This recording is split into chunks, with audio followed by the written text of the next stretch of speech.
Okay, I think we can start now. So, if you recall, people who attended the last two classes, we went through, obviously we are going through marketing, section 3 at the moment. And we covered product lifecycle before,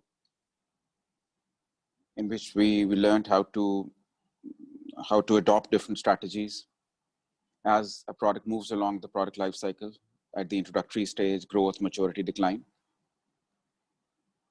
This was followed by market segmentation. This was the last topic that we covered in our previous class on Monday. We learned a bit about market segmentation, and just a quick recap. In market segmentation, we learned that it is divided into three major categories. We have demographic segmentation, which primarily deals with all the population related factors, age, gender, income. And we try to comprehend the philosophy behind demographic segmentation with the help of a few relevant examples. Because demographic deals with all the population related factors. So we subdivided it into age, gender, income, and tried to comprehend how a business organization adjusts the quality, the price, and other features of its product, keeping in view the requirements of different age groups, income groups, or genders. Then there was geographic segmentation that revolved around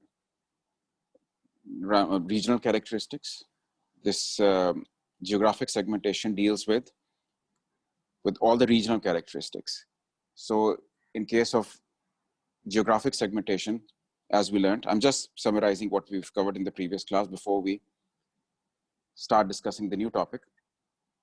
In geographic segmentation, the company is in a position to know how people living in different areas, different cities, colonies, countries, continents, how they behave, so that the company can make adjustments in its product, and it is in a better position to achieve the goal of market orientation. Then there was psychographic segmentation that revolved around, the lifestyle of people as molded by their social, cultural, or religious beliefs.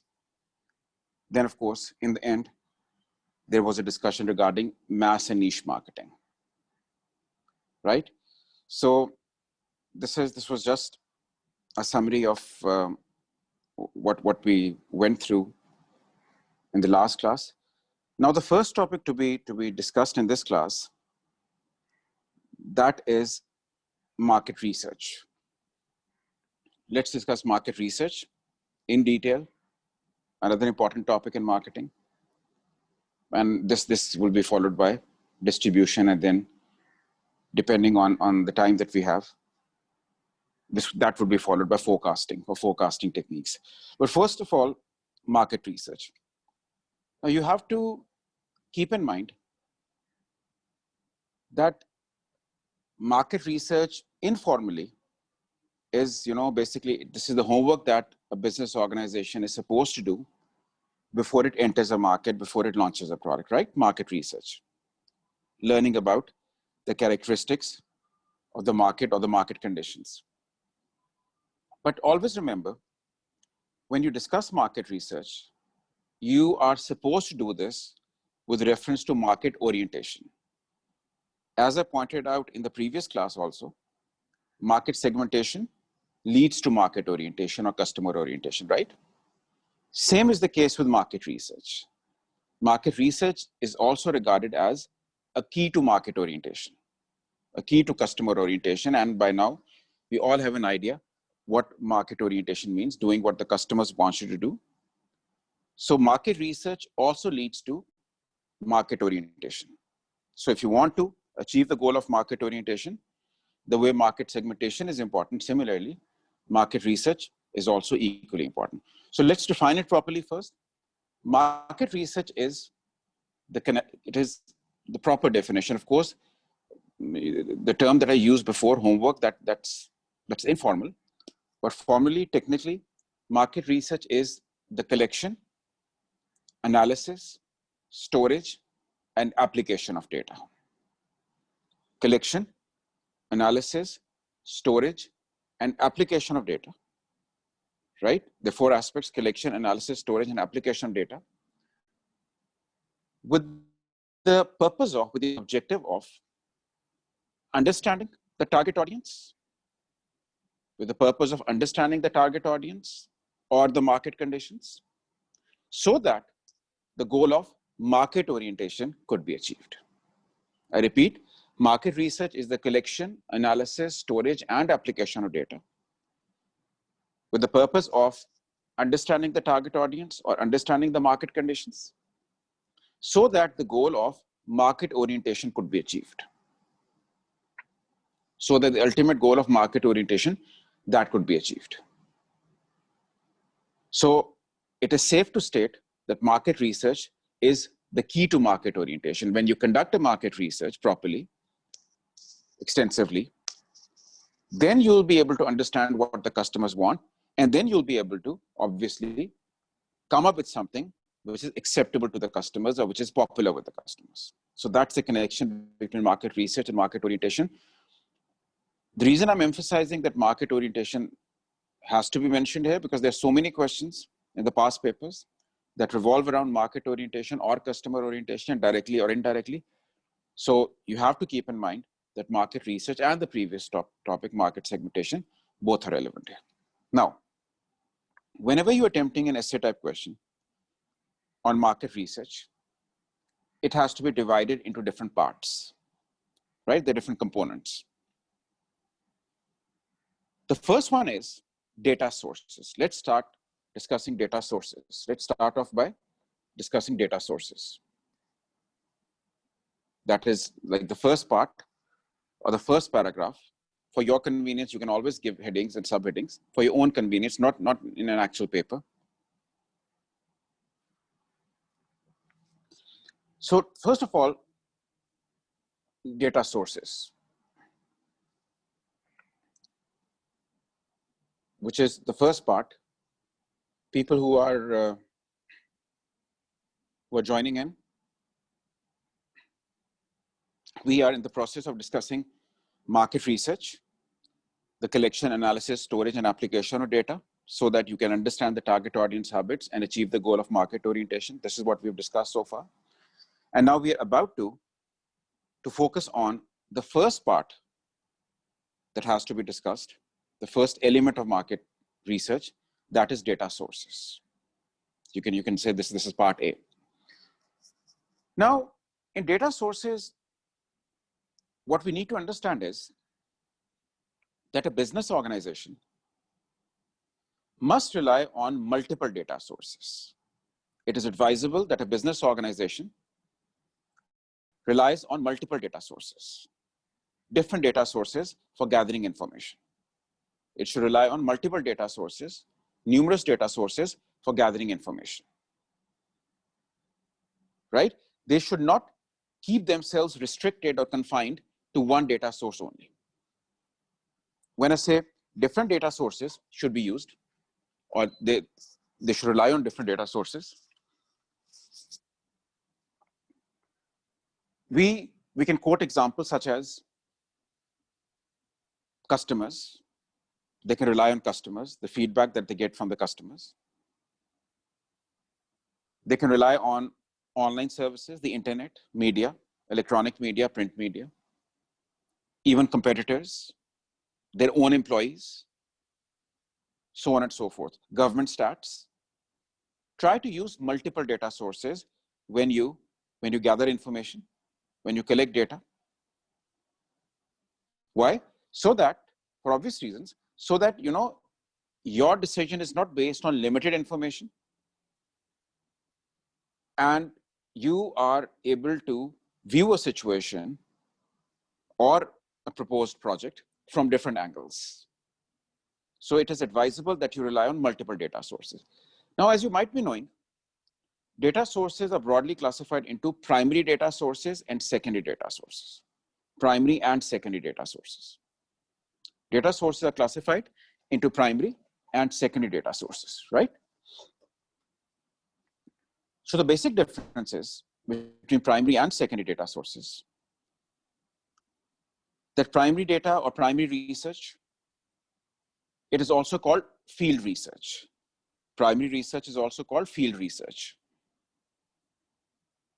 And primary research represents first-hand information. First-hand information, or primary data is the one that is based on first-hand information, right? Something that the company collects or gathers through its own efforts. So the information that you gather or the data that you collect through your own efforts, we call it primary data or primary research. We also call it field research. Try using different words, as I've been mentioning, because that reflects knowledge. So you should do that, because our purpose is to impress the examiner after all. So data sources are broadly classified into primary and secondary data sources. Primary is first-hand information that you collect yourself. Secondary research is also called desk research. Secondary research, also known as desk research, is the one that refers to the already existing information. Secondary research, the already existing information, in the shape of media reports, government stats, companies publish reports, anything that already exists that you are not preparing or gathering yourself. So the already existing information data, we call it primary research or secondary research or secondary data, right? Secondary data or secondary research is the one that already exists in the shape of the examples that I quoted: published reports, government stats, etc. That is secondary data or desk research or secondary research. Primary research, as I pointed out, is the one that you gather through your own efforts. So primary is first-hand information, and secondary, the one that already exists, and you're just using it for your own project, right? Now, we need to comment on these two. Primary research is significant because it's more accurate. Primary research is customized, right? It is customized. You are doing this keeping in mind your own specific requirements. It is customized. Primary research, because of which it is more accurate. It is more accurate, primary research, and it is more accurate, primary research or primary data. And the reason is simple, the reason is obvious, that you are collecting this, you are gathering this through your own efforts. So it's customized. So that is the plus point. That is the significance of relying on primary research. But having said that, we also have to keep in mind, from the viewpoint of a business person, that primary research is more expensive and more time consuming also. More expensive and more time consuming. So, all these questions, most of the questions, as you know, they're evaluation based. So it's very important that you approach a certain concept from different angles, right? So primary research is more specific, more accurate, it's customized, but at the same time, we must not overlook the fact that it is expensive and it is time consuming. Secondary research in comparative terms is very easily available. Secondary data is very easily available. Online services, as you know, the internet, you can have an access to whatever you want to, very, very conveniently. So it's very easily available, easily accessible. It is cheaper, it is quicker, less time consuming, already tested. But there might be a question mark on the accuracy or the authenticity of secondary research, because there's so much information available online or otherwise, media reports, government stats, companies publish reports, but there's no way of verifying that information as such. So the accuracy, the authenticity of secondary data, it cannot be guaranteed. Though it is, like I said, it is cheaper, easily accessible, it's more convenient. So basically, in market research, that's what we are discussing. In market research, it is recommended that a company, a business uses a combination of primary and secondary research. They use a combination. Both have their own significance. So that's part A in market research. Data sources. Part B, research approaches. Part A is data sources, and we compared field research and desk research. And part B is research approaches. Okay, now in this context, in research approaches, there are 4 very commonly used, very frequently used methods, you can say, for conducting market research. What are we discussing here? This is, you can say, the second component, the second element, research approaches. The main topic is market research, which obviously is a part of market orientation. So in this, first of all, we learned, after the introduction, we learned a bit about data sources, primary, secondary. Now we are learning about various approaches, that are adopted by companies for conducting market research or for collecting data, right? These are called research approaches. We call these research approaches. So as I was mentioning, there are 4 authentic research approaches. The first one is called observational research. The first research approach, it is known as observational research. Now, as the name suggests, observational research is the one in which a business organization or their MR specialists, the market research specialists, they're people who specialize in market research. Usually we call them MR specialists. So in observational research, the MR specialists, they just monitor the ongoing trends. They just observe the ongoing trends. They don't talk to anyone. They don't distribute questionnaires or interview the potential customers. They just observe.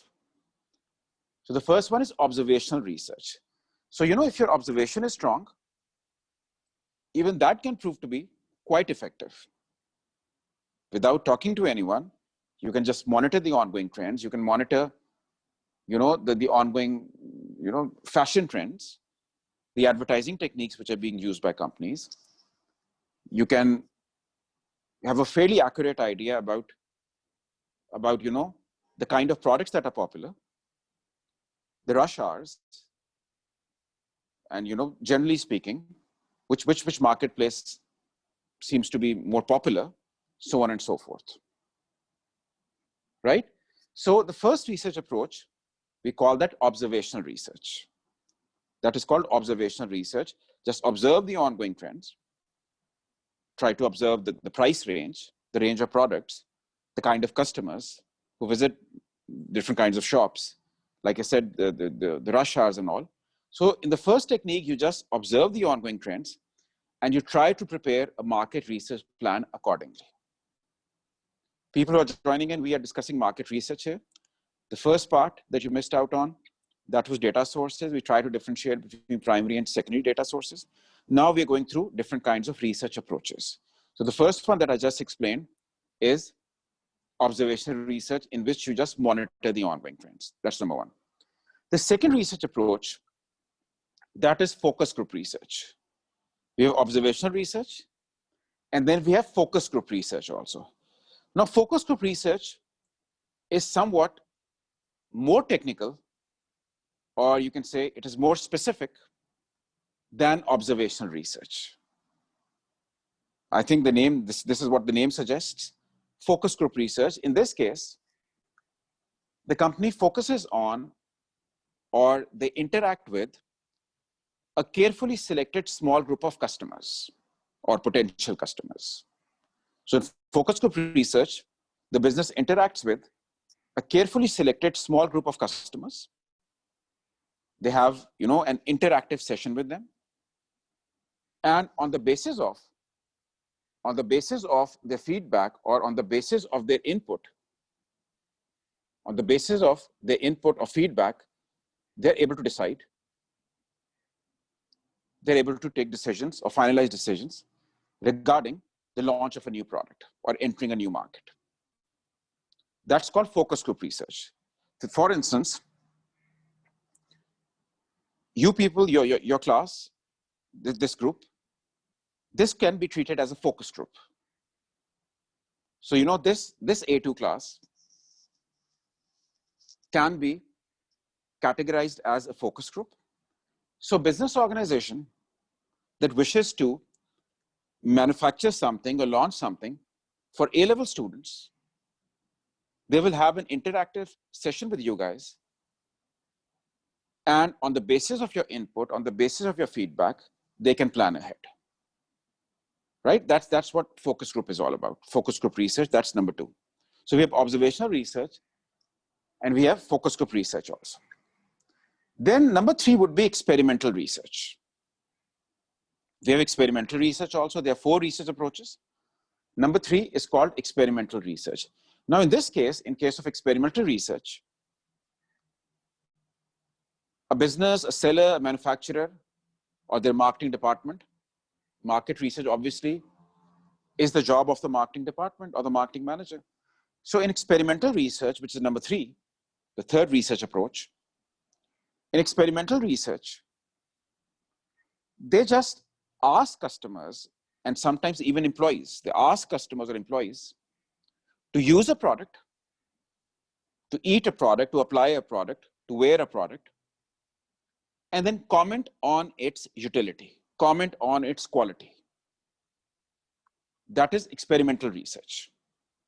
We call it experimental research, that a group of customers or employees, I know this for a fact, that these telecom companies, before they launch a product properly in a market, they would distribute their SIMs amongst the members of their workforce. They will try to see how effective it is. And this is another way of judging the quality of a product. So when you involve your customers or your employees or anybody else in such a way that they're asked to use a product and then comment on it, we call it experimental research. Simple.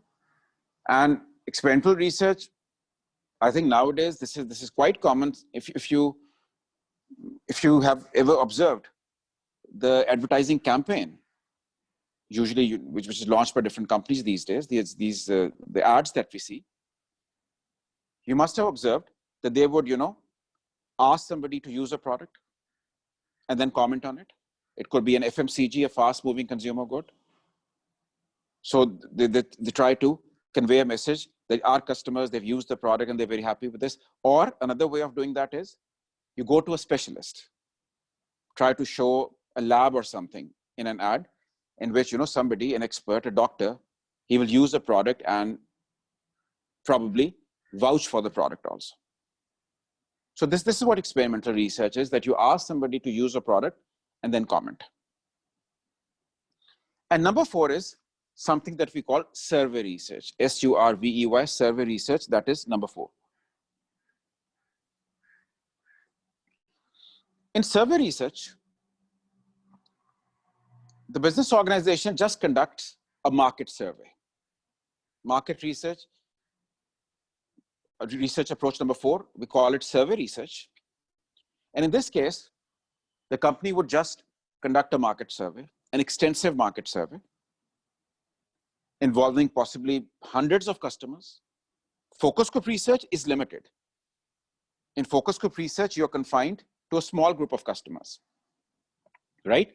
But in this survey research, a very large number of customers are taken into consideration. That is survey research. So business organization can carry out a market survey or survey research through which they are going to observe a large number of customers or talk to them, interact with those customers, and whatever they have to say, they will give importance to their opinion and they can finalize a market research plan accordingly. So these are the 4 research approaches: observational, focus group, experimental, and survey research. right? So the first part that we discussed in market research, that was data sources. This was followed by research approaches, 4 of these, and data sources obviously classified between primary and secondary, field research and desk research. And the third part to be discussed when you're attempting an essay type question on market research, research instruments. Research instruments. This is, by the way, market research is quite popular with the paper setters. You know, the latest paper, I was discussing it somewhere recently, February, March 2020, the last paper, paper 2, Joe's Smoothies is the title. In that also, the last question, which carries 11 marks in paper 2, purely that is based on market research. Actually, the second last question, carrying 8 marks. The last one is on sources of finance. So whether it is paper 1, paper 2, paper 3, market research is quite an important topic. Okay, so research instruments now. There are different types of tools or instruments which are used by companies for collecting data or for carrying out market research. Different types of research instruments are used, right? The most commonly used research instrument, that is the questionnaire. I think we all know what a questionnaire is. The most commonly used research instrument is the questionnaire. And a set of questions, as we all know. And the customers, they are supposed to respond to these questions. And taking their answers into account, we can predict the expected purchasing pattern of customers, right? So the most commonly used research instrument, it has to be the questionnaire. So when you discuss questionnaires, do not forget to mention closed-ended questions and open-ended questions there. Don't forget to mention open-ended and closed-ended questions in a questionnaire. In a good questionnaire, both open-ended and closed-ended questions are included. A closed-ended question is the one which is basically an MCQ, a multiple choice question. That's a closed-ended question, as you all know. They ask a question and there are different options given and you have to select one, right? Your favorite color, blue, red, green, black, take one. Multiple choice question, that's a closed-ended question. And then these should be combined with a few open-ended questions also. Open-ended questions are the ones in which you're free to express your opinion. You're free to write whatever you want to, right? So it has to be a combination of both because these closed-ended questions, they help in saving time, they're more convenient, they're hassle-free. Closed-ended questions. And these open-ended questions, they give you a chance to express yourself freely. There are no restrictions. So both should be used, open-ended and closed-ended questions. There's something else that I would like you to keep in mind.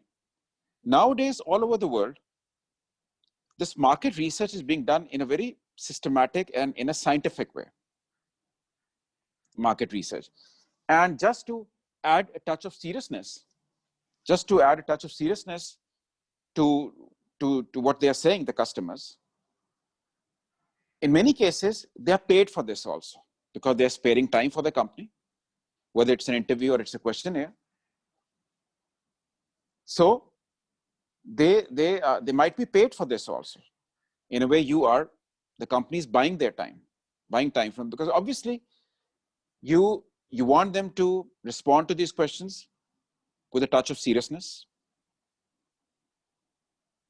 right? Because these answers, they serve the purpose of a foundation for the company upon which the entire market plan is going to be, structured.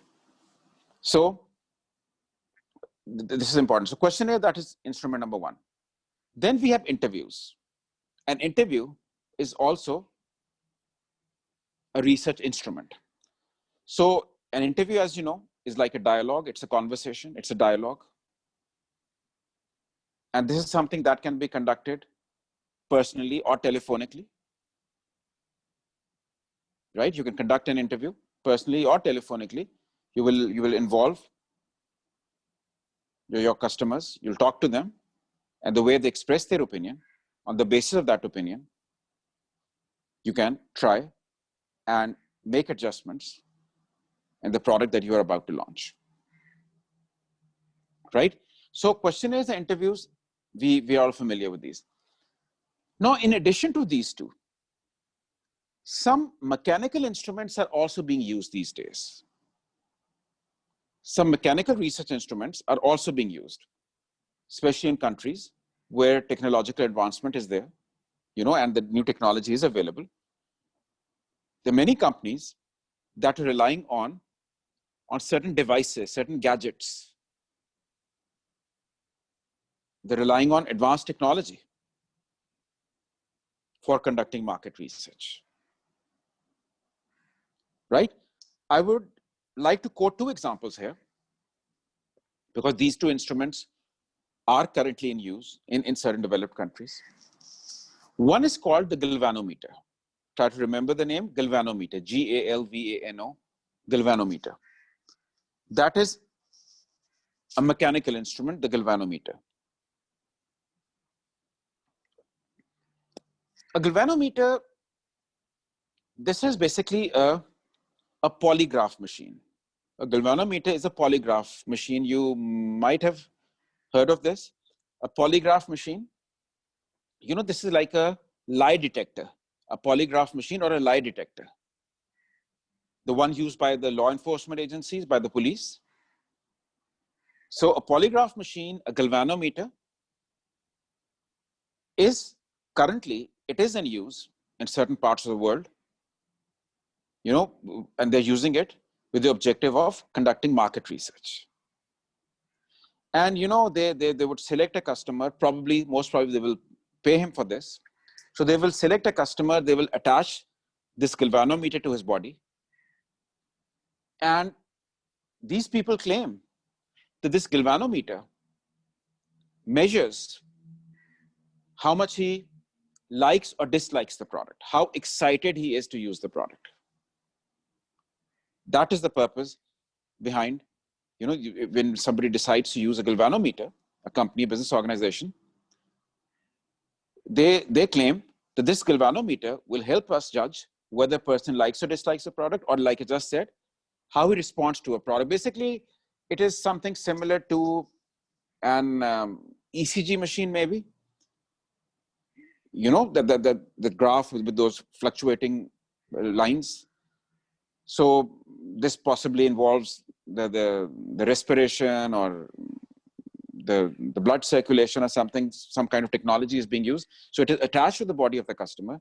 So when he uses a product, by observing that fluctuation in the line, in that graph, they're able to see whether he, likes or dislikes a product, or this is a way of measuring his response towards a certain product, right? So that's a galvanometer. Of course, there is a margin of error there. Needless to say, there is a margin of error. They themselves admit that around 20%, that's the figure, the margin of error. But you can easily, safely quote this as an example. The companies that are involved in marketing, they're using devices such as galvanometers for measuring the response of customers towards a certain product. That's one mechanical instrument. Another research instrument, which in my opinion is more effective than a galvanometer, I think, that's called an audiometer. An audiometer. We have a galvanometer. You should quote these two examples. These are mechanical instruments. We're discussing market research here. An audiometer, this is a device which is installed in your television sets, right? The company that is conducting that market research, they would install this device in the television sets of a few selected households. Possibly, again, they might be paid for this, because they will seek their permission, the company. So this device, the audiometer, it will be installed in your television sets, and it acts like a timekeeper. An audiometer acts like a timekeeper. You know what a timekeeper is? It keeps a check on, or it keeps a record of the time that is spent, when a channel is viewed. So the time that you spend on the viewership of different channels, this is what an audiometer does. So it will keep a record that on this television set, CNN was watched for 4.5 hours. Or on this television set, this particular channel, National Geographic, was viewed for 9 hours, so on and so forth. So, like I was saying, this is rather effective, this audiometer. Why? Because it gives you a fairly accurate idea about the popularity of different channels. So as we know, there's so much competition these days in advertising. There are hundreds of channels. So when you have to select a channel for advertising purposes, you will be in a position to make a rational choice on the basis of the results of this kind of market research in which mechanical instruments are used. So audiometer and galvanometer, these are two mechanical instruments which are used during market research. Right? So we've discussed data sources, we've discussed research approaches, we've discussed research instruments also. After this, so we're still going through market research. The next step is analysis and storage. The next step is analysis and storage of data. Analysis and storage, that is step number. If data source is 1 and research approaches is 2 and research instruments is 3, then this has to be 4. Analysis and storage. So you see, at this stage, the marketing manager who is in charge of the entire, the entire activity, with the help of which you conduct market research, because the marketing manager, he heads the marketing department, and market research is the responsibility of the marketing department. So the marketing manager, now he has an access to lots and lots of information. His MR specialists are working, they're using various instruments, various research approaches, the ones that I've discussed, right?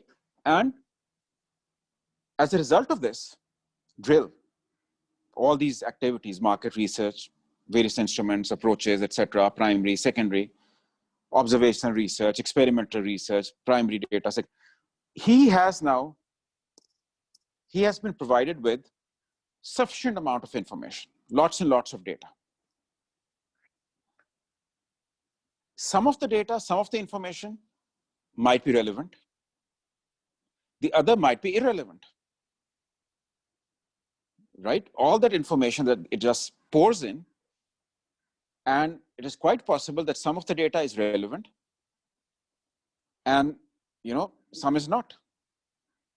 So what he needs to do at this stage is, this is called analysis and storage, right? The marketing manager, he has to analyze and store the data carefully. So analysis would mean that he has to sort the data out. He has to sort it out. He has to draw a line between relevant and irrelevant data. He has to make sure that this is done systematically, and the information has to be stored properly, carefully, in such a way that it is accessible afterwards. Even the irrelevant information, which appears to be of no use currently, even that has to be saved, that has to be stored carefully, for the simple reason that you have spent time and money. This market research is a costly affair and a time-consuming affair. So don't discard it. Just store it carefully. Maybe for some other project, it can prove to be handy afterwards. So both relevant and irrelevant data, you have to make sure that it is stored properly. And these days, storage is not an issue anymore.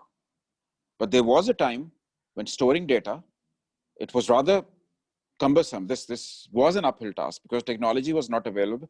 But now, since advanced technology is available, we, or the marketing people, they are in a position to store data in a systematic way easily. So analysis and storage, that is the next step. Now, this was the second last step. Now, the last step in market research, we call it presentation. The last step is presentation. Last step, it is presentation. Okay. As you know, the marketing manager, he represents the middle management. You might have an idea about this, the organizational structure. Done this in section 2. There's a senior management, upper management, then there's a middle management, there's a lower management. So the marketing manager, he represents the middle management, right? So he is responsible for conducting market research. He's responsible for preparing the MR plan, the market research plan. But he does not have the authority. You know, he represents the middle management. He does not have the authority to implement the plan also. You need to understand this point. Because you see, implementing the plan means launching a new product, most probably. So launch of a new product, this is a strategic decision. This is a long-term strategic decision which can be taken by the senior management, the directors, the owners only. So what he's going to do is, this marketing manager, he will conduct market research, he will finalize the plan, and then he will present the report to the senior management. The last step is presentation. He's going to present this report or the market research plan to the directors of the company or the senior management. He's going to present it. Right? So this presentation, something that, you know, eventually you will all be doing once you're done with your A-levels and you go to a university. So there are lots and lots of presentations. So the marketing manager, he has to present the plan, the market research report. And he has to prove his point also. That, you know, in my opinion, this glass should be launched next year. So then he will have to prove that. These are my findings. This is my recommendation. But he will have, because he will be, of course, cross-questioned by the directors. He has to prove his point that, you know, I interviewed 750 individuals, potential customers, out of which 485 were in favor of this design.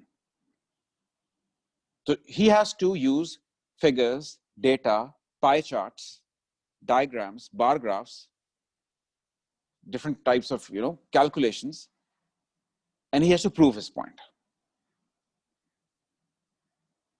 Right? Like you fight a case in a courtroom.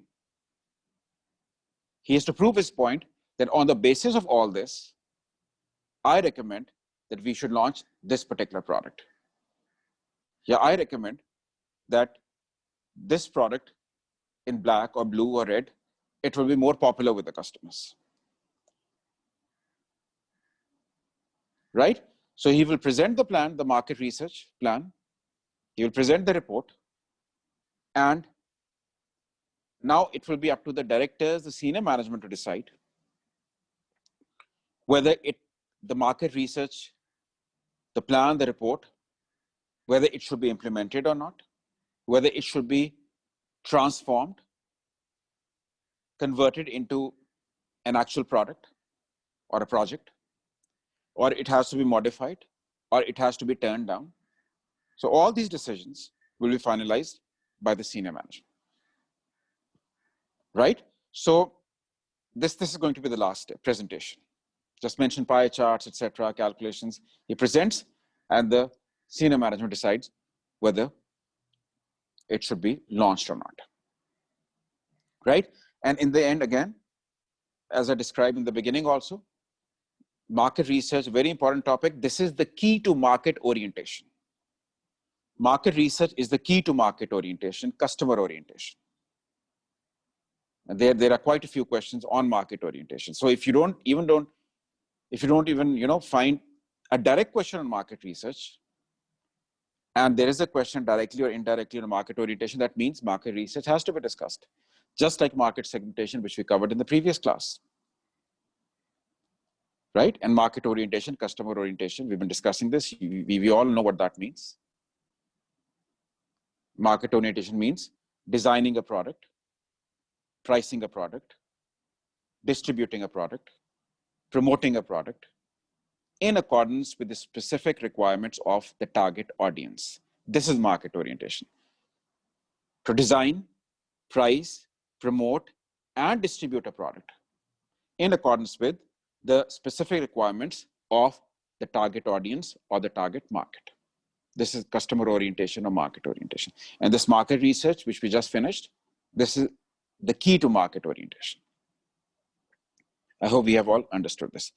Okay, right after market research, there's a simple topic, which in a way, actually if you go through the curriculum, the syllabus, this is a separate topic. And usually we find definitions on this, not an essay type question. But just mention it somewhere as a reminder that this is relevant to market research also, sampling. Sampling is the topic. We just have to learn about 4 sampling techniques, their definitions, short question. But if required and if time permits, you can always add this to the essay that you wrote on market research also.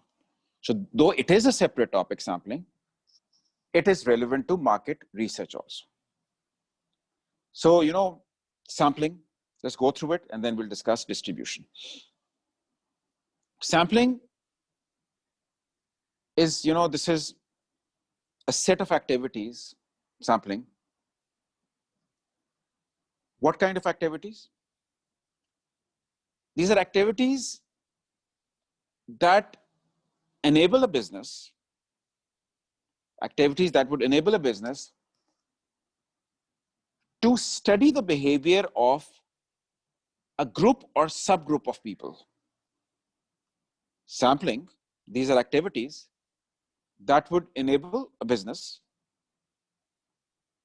to study the behavior of a group or subgroup. I think I have mentioned these terms before. A market could be divided into groups or subgroups, like a group of doctors, a group of engineers, a group of IT professionals. Subgroup is, the way it is subdivided.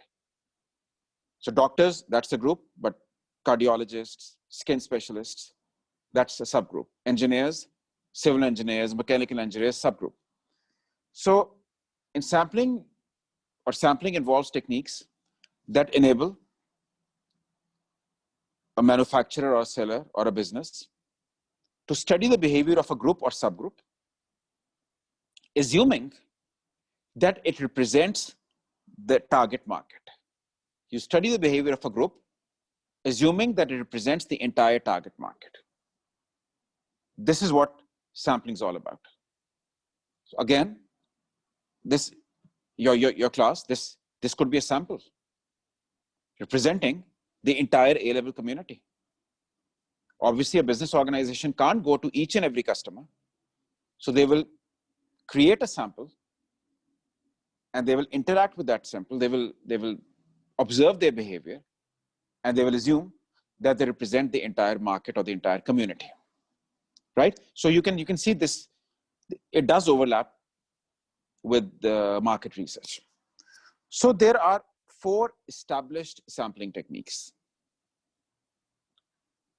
The first one, that's called random sampling, R-A-N-D-O-M, random sampling.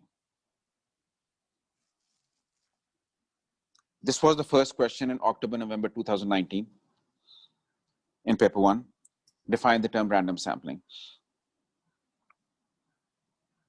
Random sampling, this is the most generalized sampling technique of all 4.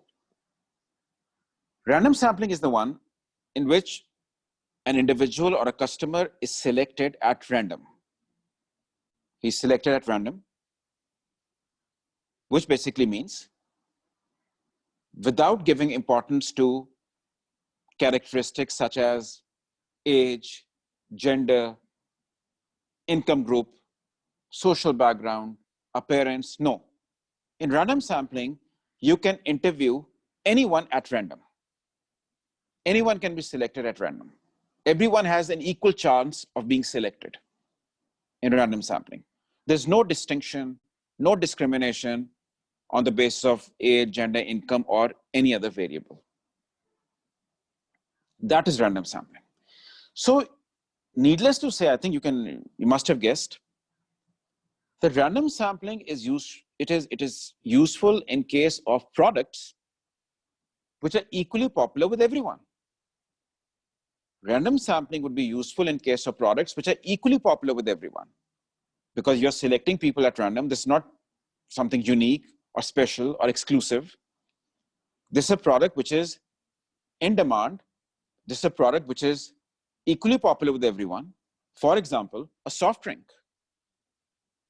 If you want to conduct market research, or if you want to learn about the behavior of people with respect to a soft drink, a bottle of Coke, a bottle of Pepsi, then random sampling can prove to be quite useful, because anyone you interview, any age group, any income group, any gender, he will have some idea about a bottle of Coke or a bottle of Pepsi, because the product, it is an FMCG, a fast moving consumer good, very high in demand, and almost consumed by everyone. And everyone at least has some information about this product. So such products which are in use, or which are popular, which are in demand, for such products, random sampling would work, because no major distinction is there. After random sampling, we have stratified random sampling. Stratified, STRATIFIED. Stratified random sampling is slightly more focused than random sampling. Stratified random sampling is more focused than random sampling, because in stratified random sampling, the market is divided into two major groups. In stratified random sampling, the market is divided into two major groups. So there is some distinction in this case. Two groups, men and women, residents, non-residents, foreigners. Two major groups, no further classification. But as compared to random sampling, there is some distinction here. So the market is classified, it is divided into two major groups.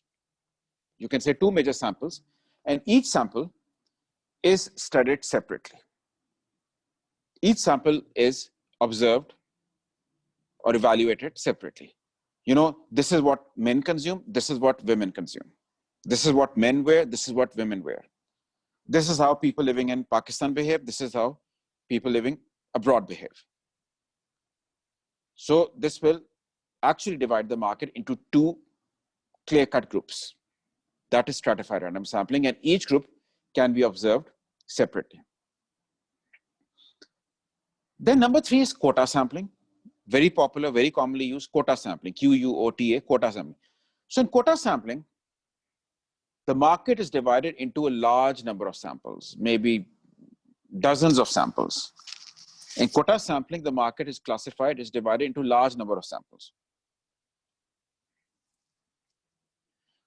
And this division could be on the basis of age, income, usually these two variables, age and income. There could be other factors also.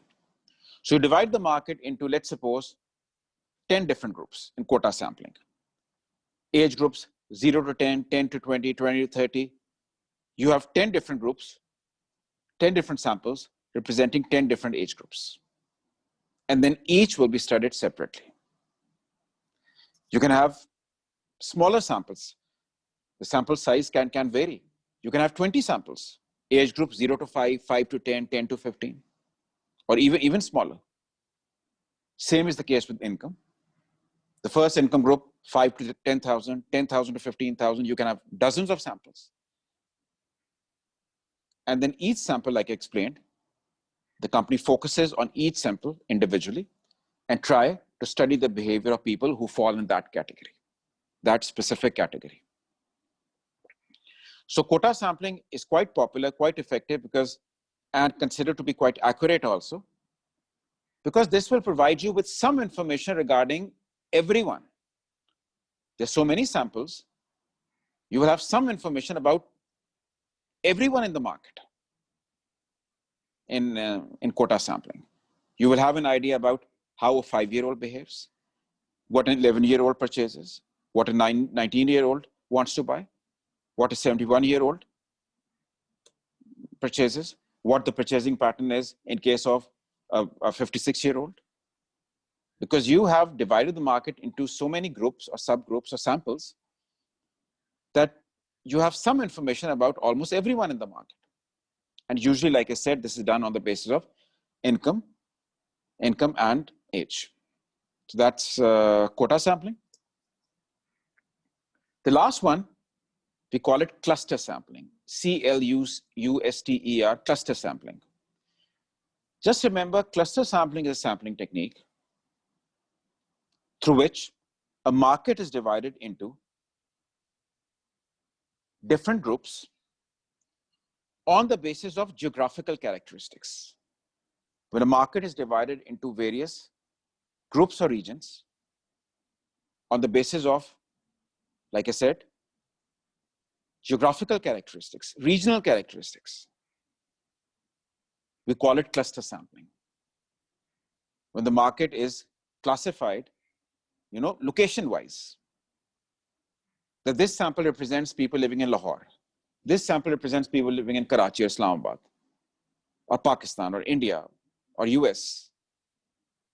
When you create samples in terms of the regional characteristics, that's cluster sampling. This sample represents people living in defense. This sample represents people living in Ingleburg. That is cluster sampling, right? So if a business organization wishes to operate in multiple markets, in different markets, if they want to sell their product in different markets or locations, this cluster sampling obviously can prove to be quite effective, quite useful, because this will tell us something about the behavior of people based in different cities or countries or localities, regions, right? So that's cluster sampling. So you need to have an idea about random, stratified random, quota sampling, and cluster sampling, right? Sampling techniques. Okay, now we're done with market research. Previously, we discussed market segmentation. This was sampling. Now the next topic in marketing, a new topic, that is going to be distribution. That's a new topic for today, distribution. And distribution is a part of marketing mix also, as you know. Distribution. Okay, before we start discussing this in detail, we have to understand the point that it doesn't matter how high the quality is, doesn't matter how good the product is, doesn't matter if the management, they have adopted all the necessary measures.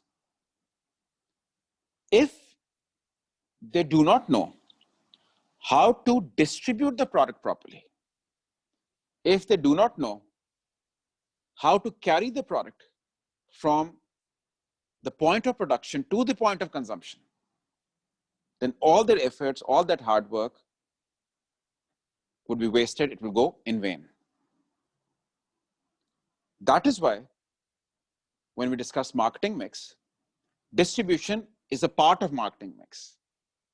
I think you're familiar with the concept of 4 Ps. We will be discussing this again soon, this marketing mix, 4 Ps. But one of the Ps is distribution. That place, product, price, place, promotion. Place is distribution, right? So distribution is essential to the success of a business. A very, very important factor. Because if everything else is in order, the quality, the workmanship, everything else, the features of the product, and you've hired the best possible workers, but you failed to distribute it properly, if you failed to distribute the product properly, if you failed to carry the product properly to the target audience, then all of the steps that you took, all those measures that you adopted, they won't prove to be fruitful, right? Okay. So if you have to define the term distribution, it is defined as a set of activities that facilitate a manufacturer. We're trying to understand the definition and the meaning of distribution. So these are facilities that facilitate, that assist, set of activities that assist a manufacturer, or activities that facilitate a manufacturer in carrying his product from the point of production to the point of consumption with the help of a network of intermediaries. Intermediaries are middlemen. I repeat, a set of activities that would facilitate a manufacturer in carrying his product from the point of production to the point of consumption with the help of a network of intermediaries, a network of middlemen. This is what distribution is. The point of production, where it is manufactured, where it is produced, could be a factory. And then carrying it to the end user by relying on a network of intermediaries, middlemen, that we are about to discuss. This is what distribution is. And like I mentioned in the beginning, this is like a key to success for any business organization. Okay. So first of all, a typical chain of distribution is called a dual level chain. Dual as in double, D-U-A-L, right? A typical chain of distribution is called a dual level chain. It is called a dual level chain, double. And why do we call it a dual level chain? The reason it's called a dual level chain is that between the producer and the end user, there are two parties involved. That is why we call it a dual level chain, that between the producer of a certain item, the manufacturer, and the end user who's going to consume it, between these 2 points, there are two parties involved, two intermediaries involved. We call it a dual level chain or a double level chain. And who are these intermediaries? The middlemen. One is called the wholesaler. One is the wholesaler, as you might be knowing. And the other one is the retailer. Wholesaler, retailer. These are the two intermediaries that connect the manufacturer and the consumer. We call it a dual level chain. To the manufacturer, he hands over his products in bulk to the wholesaler. The wholesaler who buys it in bulk from the manufacturer, he hands it over in smaller batches to the retailers, to the shopkeepers. And the shopkeepers, the retailers, will in the end, they will interact with the consumer, the end user. So when between the consumer and the producer, there are two parties involved, we call it a dual level chain. And this is, you can also say, this is a typical chain of distribution, dual level chain.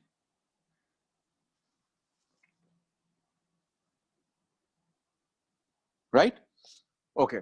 Then in some cases, in some situations, we can even have a single level chain. You can use the term chain or channel, both are acceptable. Dual level channel or dual level chain, single level channel or single level chain. So in some cases, we have a single level channel or a single level chain, which means that in this case, the wholesalers are eliminated. The wholesalers are eliminated. Or you can say that the manufacturer can bypass the wholesalers and he can sell his stuff directly to the retailers. So when the manufacturer bypasses the wholesaler or eliminates the wholesaler from this chain of distribution and interacts directly with the retailer, with the shopkeeper, and then the shopkeeper obviously sells it to the end user, we call it a single level chain. For the simple reason that now there is only one party involved between the producer and the consumer. That's a single level chain in which the manufacturer hands over his products to the retailer. He bypasses the wholesalers, and then the retailers sell it to the end user. That is single level. Then again, in some cases, we have a zero level chain also. Dual level, single level, zero level. We can have a zero level chain also, or a zero level channel also. And what is that? A zero level chain, zero level channel, in which the producer directly interacts with the end user without relying on the wholesalers or the retailers. He sells his products directly to the end user. We call it a zero level chain or a zero level channel. No dependence on intermediaries. And you know, all these companies that have their own showrooms, that they have their companies that have their own outlets, whether it is a shoe store owned by the company, the shoe manufacturer, or it's a petrol station owned by the oil company, or it is a car showroom owned by the car manufacturer, or it's a restaurant or a bakery in which the producer interacts directly with the end user. We call it a zero level chain or a zero level channel. Zero level chain or zero level channel, right? So we have zero level, single level, dual level. Quite simple. Then there's yet another kind of, you know, chain of distribution. It is called a multi-level chain or a multi-level channel. Some cases we might come across a multi-level chain also, or a multi-level channel also. Multi-level chain, multi-level channel. And what is that? This is a chain of distribution used by exporters, you know, companies that wish to sell something in the overseas market, export market. Those manufacturers, sometimes they hire agents. We have the manufacturer, we have the consumer, we have the wholesalers, we have the retailers. And now, in some cases, another group is added to it, the agents. We call it a multi-level chain. So the manufacturer, he can hire agents, and their job is to explore an export market. These agents, they explore an export market. They gather information. You know, they're based, or they go to an export market. They gather useful information from that market. They collect data, and they pass it on to the manufacturer. So they're doing this homework or spade work for the manufacturer before he enters the export market. You know, keeping him informed about the purchasing pattern of customers, the government policies, competition, so on and so forth. So if agents are hired with the purpose of exploring the export market, we call it a multi-level chain or a multi-level channel. So what we've learned is zero level, single level, dual level, multi-level. Multi-level is in case of exports. Right. Now this is followed by, these were channels or levels, chain or chain of distribution. This is followed by distribution strategies. The next subheading could be distribution strategies.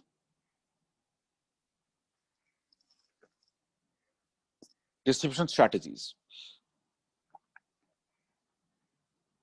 Now, there are three different types of strategies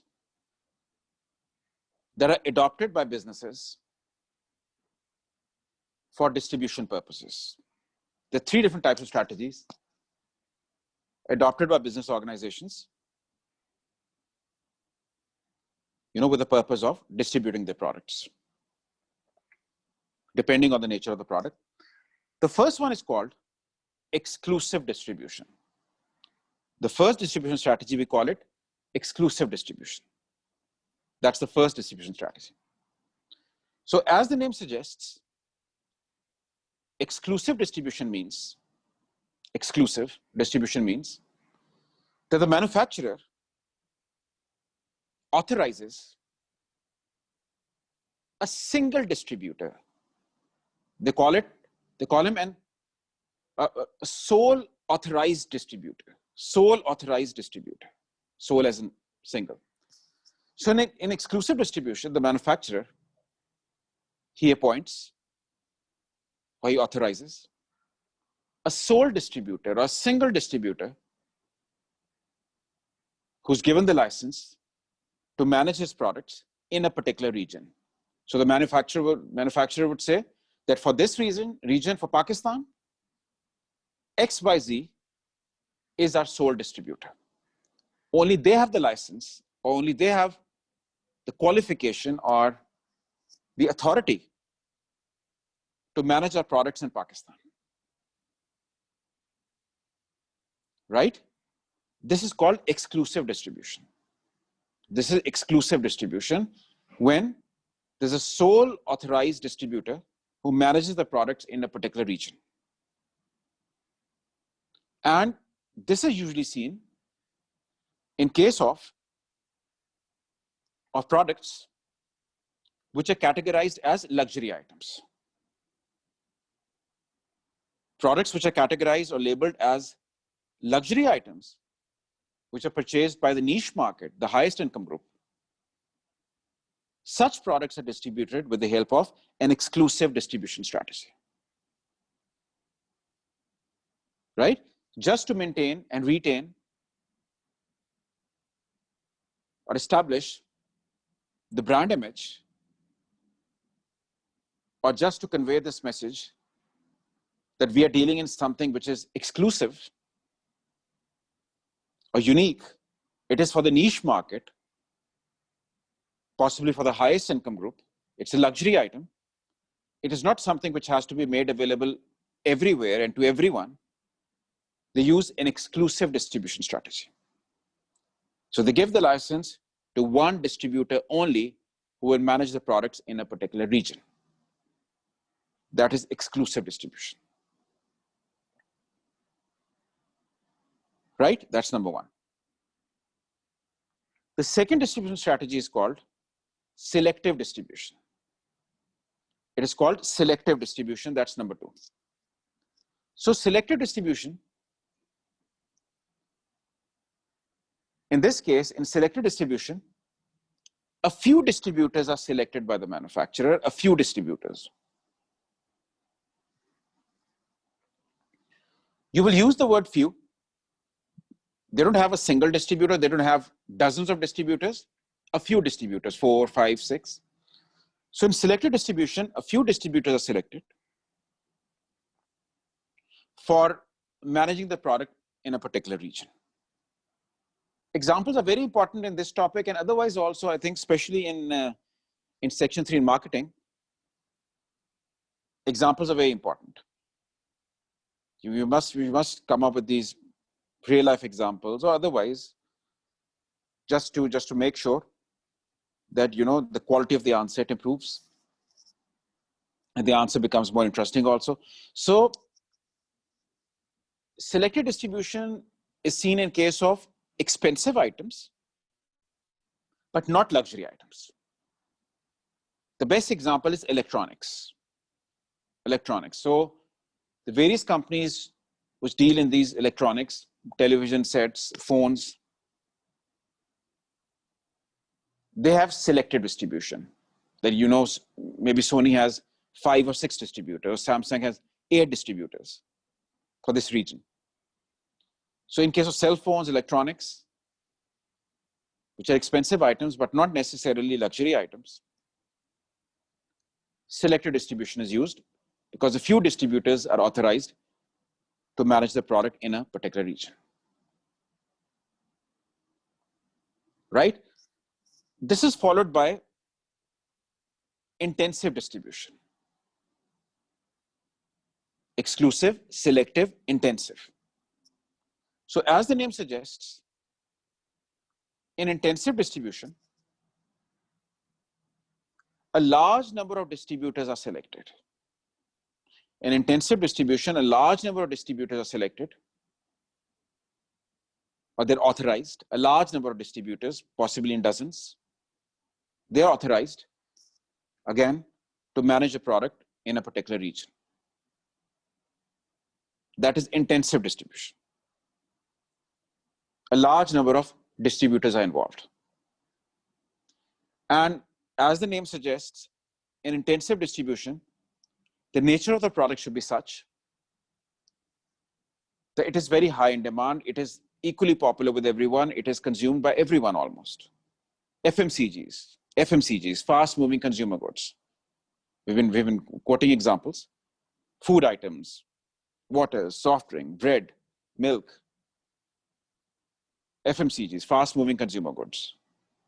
So the nature of these products is such that they have to be made available to everyone and everywhere, right?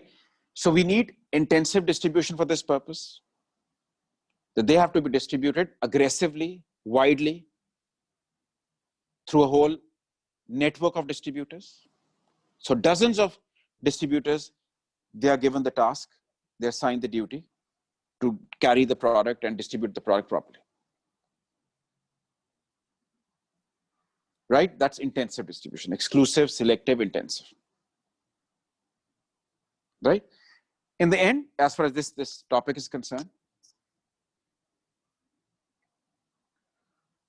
you have to, either in the introductory paragraph, you have to mention this, or in the concluding paragraph, that in order to be a successful distributor, good financial resources are needed.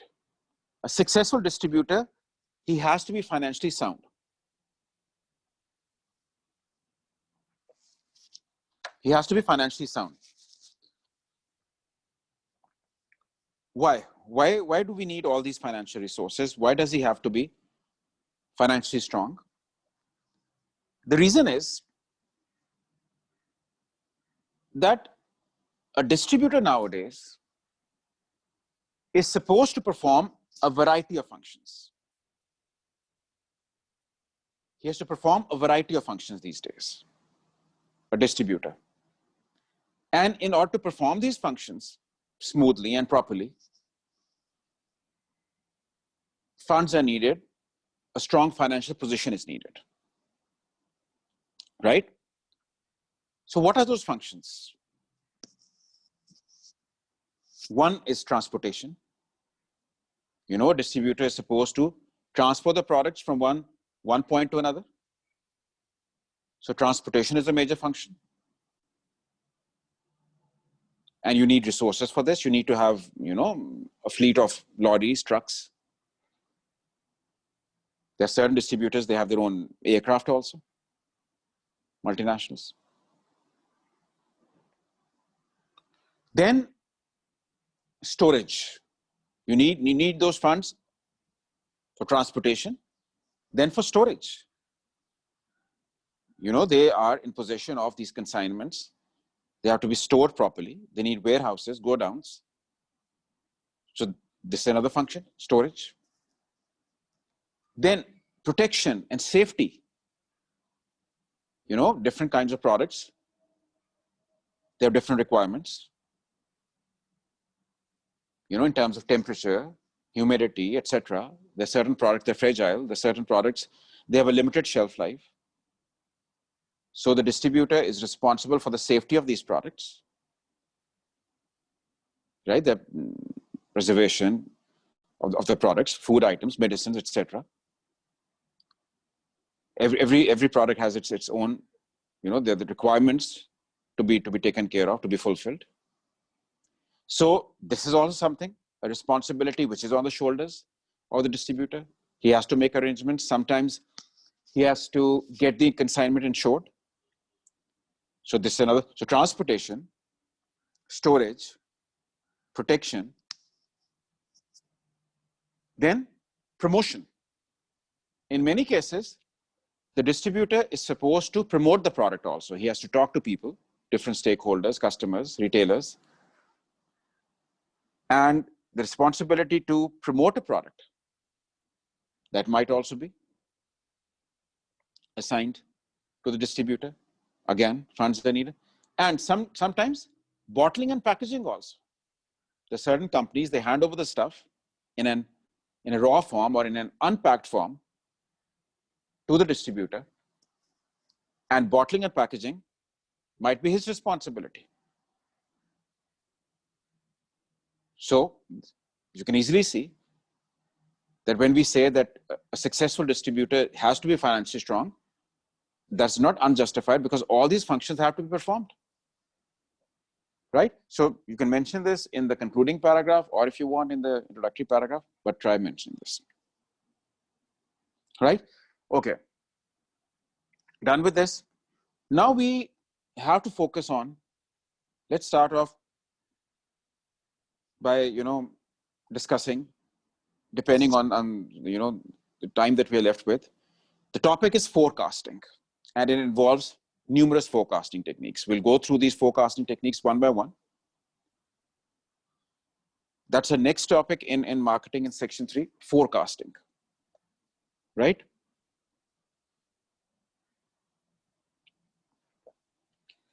As you know, the word forecasting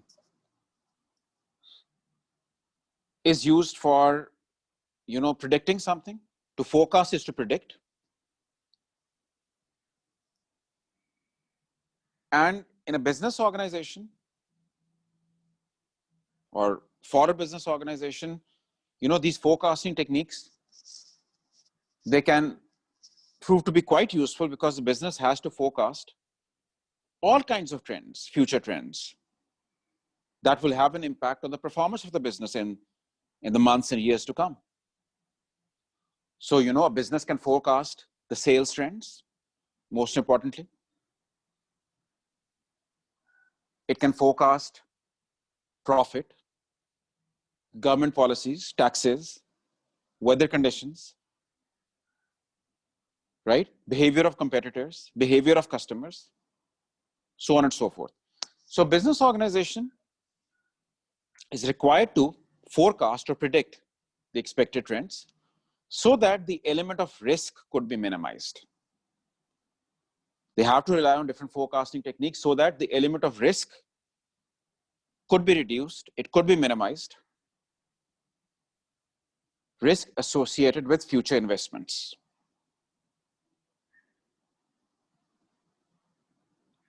Right? Okay. Now, forecasting is broadly classified into qualitative forecasting and quantitative forecasting. There are two major categories of forecasting: qualitative forecasting and quantitative forecasting, from quality and from quantity. Qualitative forecasting and quantitative forecasting. The basic purpose obviously is the same. You have to plan ahead, you have to reduce the risk factor. The difference between these two, qualitative and quantitative forecasting, is that in qualitative forecasting, the basic condition is, in case of qualitative forecasting, the data is insufficient, right? You use qualitative forecasting techniques in case the data is insufficient. Qualitative forecasting is used if data is insufficient, or data is incomplete, or data is not available. We use qualitative forecasting techniques for that purpose. When data is not available, or it's incomplete, or it's non-existent. Quantitative forecasting is used. Quantitative forecasting techniques are used when sufficient amount of data is available. When sufficient amount of data is available and you are in a position to, calculate something with the help of that data, those figures, we call it quantitative forecasting. As far as qualitative forecasting is concerned, qualitative, there are 5 techniques to be discussed. And as far as quantitative forecasting is concerned, quantitative forecasting, there are 2 techniques. In quantitative forecasting, there are 2 techniques which are involved. Let's go through quantitative forecasting in this class. There is 2 techniques. And as far as qualitative is concerned, we can discuss those 5 techniques in the next class. So let's try and understand 2 quantitative forecasting techniques. This involves a bit of calculation also. I have already shared some data with you. We'll be referring to that data. Make sure you have the data with you. It was shared on the group a while ago. That is for quantitative forecasting. We are just going to discuss 2 techniques. Quantitative forecasting technique number 1 is called the causal method. C-A-U-S-A-L, causal method. Causal method, that is the first quantitative forecasting technique. It's quite simple. In the causal method, the first technique, a business can forecast the future trends. It can forecast the future trends by just establishing a link between the cause and effect of an activity. I'll quote examples. Causal method is the one in which a business can forecast the future trends by establishing a link between the cause and effect of an activity. Using some common sense, using some observation, using some figures, some data, you can establish a link between cause and effect and predict the future. I'll quote an example. Let's suppose there's a company. They have some data available that verifies the fact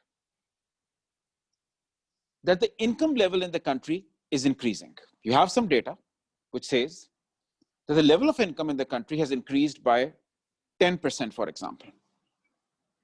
Right? We're trying to understand what this causal method is. So some data is available which says that the level of income in the country has increased. So on the basis of this data, that there has been an increase of 10% in income, and using some common sense, some observation, a company can safely predict or forecast the future trends. If the income increases, what is the possible effect? What would this lead to? It is safe to state, it is safe to forecast that since the income level is rising, the demand for luxury items this year will be higher. Simply, this is the causal effect, the causal method. That since the income is rising, the demand for luxury items, it is expected to be high this year because the purchasing power has improved. Simple. This is what we mean when we say establish a link between the cause and effect. The level of income rises. So what could this trigger? What could this lead to? An increase in the demand for luxury items. This is the causal method. Right? Another example, you have data, you have figures that suggest that the temperature is rising. Global warming, temperature is rising. It has gone up by 3 degrees. So on the basis of this, you can predict, you can forecast the demand for air conditioners will be higher. Simple. Or if you have data that the duration of load shedding is increasing, you can predict the demand for generators will be higher, so on and so forth. That's the causal method. I think this is quite simple. Now, quantitative forecasting technique number 2, this is what we're going to discuss, the last technique in today's class. We'll discuss the qualitative techniques next time. So let's all focus, let's all concentrate and try to understand this. This is called the time series analysis. The second forecasting technique, quantitative, is called time series analysis. Time series analysis, S-E-R-I-E-S. Time series analysis, also called the moving averages technique, also known as the moving averages technique. Time series analysis or the moving averages technique. So I would like you to refer to that piece of information that I shared, that data. I'm going to use the same figures for time series analysis. You'll be required to draw this. Just prepare the schedule. And once you get the hang of it, this should not be difficult. Okay. Something theoretical first, and then I'll try to explain how to prepare the schedule. This technique, time series analysis, or the moving averages technique, let's all pay attention. It has its origin in stats. People who are familiar with stats or people who have done this, the terminology that we are going to use, these 3-4 words that we're going to use in this technique, they have their origin in stats. So time series analysis is a useful forecasting technique. It is an IT-based technique. All this is done automatically these days, electronically. Of course, we'll be doing this manually. So it is an IT-based technique. And the significance is that it gives us an access to the latest information. The significance of using time series analysis is that it gives us an access to the latest information, updated information. That even, if every second there's a change in the situation, every fraction of a second there's a change. With the help of this technique, we are able to update the information there and then. The best example is the stock market. If you have an idea and if you've observed the way those figures, the share prices are fluctuating, they're jumping all the time. The stock exchange actually uses time series analysis. The stock market or the stock exchange actually uses time series analysis for this purpose, keeping a check on the share prices. Same is the case with the flight inquiry system, the way the figures are changing. They use time series analysis for this purpose. Right? So what we're supposed to do is, let's all refer to that schedule, that table that you have. There are 6 columns here. The 6 columns. I have the same table with me and we'll tally. Let's all refer to the table. This is called the time series schedule, one by one. The first column, it says time. The first column is time, right? And what we see here is that we have information regarding the performance of a company over a period of 6 quarters. As you can see, in the first column, we have 6 quarters. Quarter 1, quarter 2, quarter 3, quarter 4, quarter 5, quarter 6, 6 quarters. That's the first column, simply the time. So the information is on a quarterly basis. Right. Column number 2 is called production. Sometimes we call it index of production. Also, if you want, you can use the word index of production or simply production. The second column shows the level of production. All these figures are in thousands. So in quarter 1, all these figures in quarter 1, they're manufacturing 35,000 units, 42, 39, so on and so forth. So the second column, the second column represents the level of production. Right? The level of production. Then in the first quarter, it was this much. In the third quarter, in the fourth quarter, it was 50. In the last quarter, it was 61, so on and so forth. Thousands. Right? The level of production. These are assumed figures. Now, column number 3, we call it the moving total. This is called the moving total. So in stats, this is a very commonly used term. Moving total is the total production in 1 year. Moving total is the total production in 1 year. Right? And like I was saying, it has to be updated. As you receive more information, it has to be updated. So since moving total is the total production in 1 year, and the information that we have, that is on a quarterly basis. So how many quarters are there in 1 year? 4 quarters. 1 year equals 4 quarters. The 4 quarters in 1 year, right? Okay. So since this moving total represents the total 1 year, 4 quarters have to be taken into consideration, right? Let's see. First of all, you will add up the first 4 quarters. Just add up the first 4 quarters, 35 and 42, right? And 39 and 50. Just add up the first 4 quarters. Add up the first 4 quarters. You get 166. The first 4 quarters, 166. Simple? Okay. Now, since this is the moving total, as you receive more information, it has to be updated. As you receive more information, this has to be updated. Right? So firstly, there were 4 quarters, the total was 166. Right? So what we do is, you need to understand, the rule is, as you receive more information, you will ignore the oldest figure, you will add the latest. Keep ignoring the oldest figure, keep adding the latest. So we will ignore the oldest figure, which was 35, and we will add the latest, which is 64. So it's going to be 42, 39, 50, and 64. We have ignored the oldest, which was 35.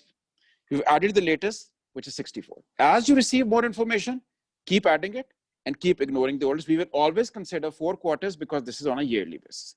So you add these 4 quarters, 42, 39, 50, 64, you get 195. Very simple. The same drill, we'll continue with this. Now we have quarter 6 also.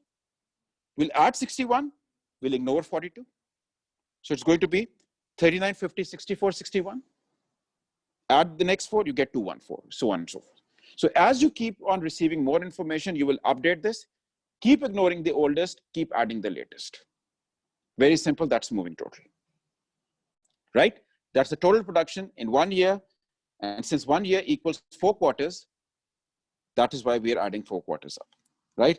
Now the next column is moving average. You just have to take out the average, the arithmetic mean, very simple. Just take out the average. 166 is the total production in 1 year of 4 quarters. So per quarter will be 166 divided by 4, 195 divided by 4, 214 divided by 4. Just take out the average. So the average is 41.5, 48.75, so on and so forth, 53.7. So moving average, just calculate the average per quarter. I think that's very simple. Then the second last column is the centered moving average. Centered moving average is column number 5 or the second last column. Centered moving average. Centered moving average, that's the second last column. Right? In stats, we define the centered moving average as the average of the averages. This is defined as the average of the averages. Centered moving average is the average of the averages. So what we're going to do is, we have 3 figures here in moving average, 41.5, 48.75, 53.5. We have to take out the centered moving average using these 3 figures. So basically from these 3 figures, we are going to extract 2. And these 2 will represent the entire column of moving average. This is how we do it. Let's all refer to the data that you have. We have 41, 48, 53. So what we're going to do is 41.5 plus 48.75 divided by 2. We get 45.125, right? 1 plus 2 divided by 2, we get this. Then 2 plus 3 divided by 2, you get this. Simple. So we have extracted or derived 2 figures from the given 3, right? I repeat, 41.5 plus 48.75 divided by 2, you get 45.125. 48.75 plus 53.5, you get 51.125. So you have basically narrowed the data down. This is a term, a technique which has its origin in stats and in probability. So the purpose is that if you have 10 figures, extract 9 from those 10. Narrow down the data so that it becomes easier for analysts to assess the data, right? So from these 3 figures, now we have 2, right? 45, and the other one 51. This is the center moving average. Now the last column, we call it variance. Last column is called variance or variances. Now variance is defined as a deviation. You know deviation when you move away? Variance is a deviation from a set path. The deviation from a standardized plan, from a standardized path. That's deviation. That's variance. Or in simple terms, variance is the difference between the estimated and the actual figures. Variance is the difference between the estimated and the actual figures.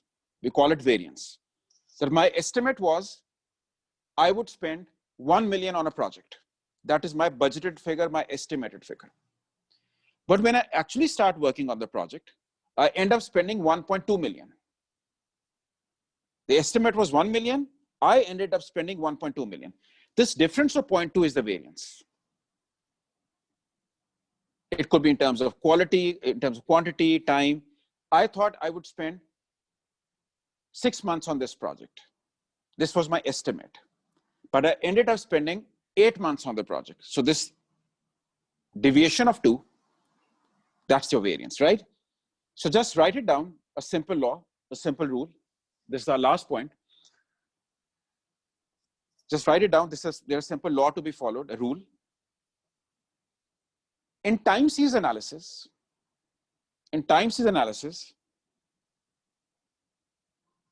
variance is calculated. In time series analysis, variance is calculated. In time series analysis, variance is calculated by considering the latest figures of one complete calendar year.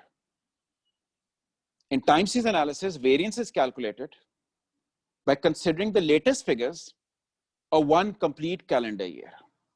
I repeat, in time series analysis and moving averages technique, variance is calculated by considering the latest figures of one complete calendar year. So variance obviously is calculated by, subtracting something from something. The estimate was 120, actually it's 100. 120 minus 100, 20 is the variance. So we have these 2 figures in centered moving average, right?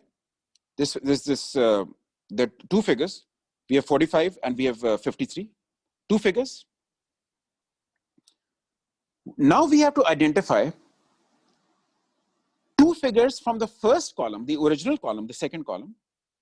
We have to identify 2 figures from the original column, column number 2. And from those 2 figures, these 2 will be subtracted and you will get your final answer. Simple. In order to calculate the variance, these 2 figures in the second last column, 45 and 51, the second last column in centered moving average, these 2 have to be subtracted from 2 consecutive figures in the original column, column number 2, and that will be your final answer. Now the question is, in this column, we have 2 figures, but in column number 2, there are 6 figures. Now the question is, out of these 6, which 2 should be selected? 2 consecutive figures have to be selected from the production column. And from those 2 figures, these 2 will be subtracted and that will be your final answer and we'll be done with this. But the question is, we have to select 2 figures from these 6. 2 consecutive figures, 2 successive figures. Which 2 should be selected from which those 2 will be subtracted and you will get your final answer. Now you refer to the rule. Just read it once. What is the rule? In time series analysis, when you have to calculate the variance, select latest figures of one complete calendar year. Latest figures from one complete calendar year, right? So if you refer to the second column, production, which two figures should be selected? The latest figures from one complete calendar year. So if you observe this carefully, in this column, we see one calendar year. What is a calendar year? From 1st January to 31st December, that's the calendar year. So if you observe it carefully, there's only one calendar year in this column. From quarter 1 to quarter 4, that is one calendar year. 1st January in quarter 1 to 31st December in quarter 4, this is one complete calendar year. After that, we have quarter 5 and 6. You know, that represents 6 months only. That is incomplete. Because 4 quarters, they equal 1 year. So there is just one complete calendar year in the column of production from quarter 1 to quarter 4. So in this calendar year, which two figures are the latest figures? The two latest figures are which two? Quarter 4 and quarter 3, right? 50 and 39. So we have to consider one complete calendar year. In this column, there's only one complete calendar year, quarter 1 to quarter 4, because 5 and 6. If you know the first year, if it is 2018, from quarter 5, 2019 starts. So we have only 6 months in 2019. So there's one complete calendar year, that is quarter 1 to quarter 4. So the two latest figures in this complete calendar year are the ones right in front of quarter 4 and quarter 3, right? 39 and 50. So all you need to do is 39 minus 45.125, you get minus 6.125, and 50 minus 51.125, you get minus 1.125. So that's your variance. So basically, we have selected the two latest figures from the original column. They happen to be quarter 3 and quarter 4. We have subtracted these two figures from those two, and you get your final answer. Not that difficult. All I want you to do is just give it a try yourself. Just change the figures of column number 2. Just change the figures for production. Use your own figures, right? 30, 45, 76, 82, 32. Just change column number 2, change the figures, come up with your own figures, and see if you can prepare a schedule yourself. And then you can always forward it to me, and I can mark this. I can evaluate this. Give it a try. Try to prepare your own time series schedule. Next time when we have a class on campus, also you can show it to me there. Prepare your own time series schedule. Just change the figures in column number 2. Any figures, any of your choice, and see if you can complete this. So this was quantitative forecasting, time series analysis, and causal method. Next time when we have a class, we will go through 5 qualitative forecasting techniques. We'll continue with the discussion. We're left with qualitative forecasting. We're done with quantitative. We'll discuss qualitative forecasting in the next class and give this time series analysis a try. It's not that difficult. If there's an issue, we can address that and we can sort it out. Right? All right, everyone, this should be it. Allah Hafiz.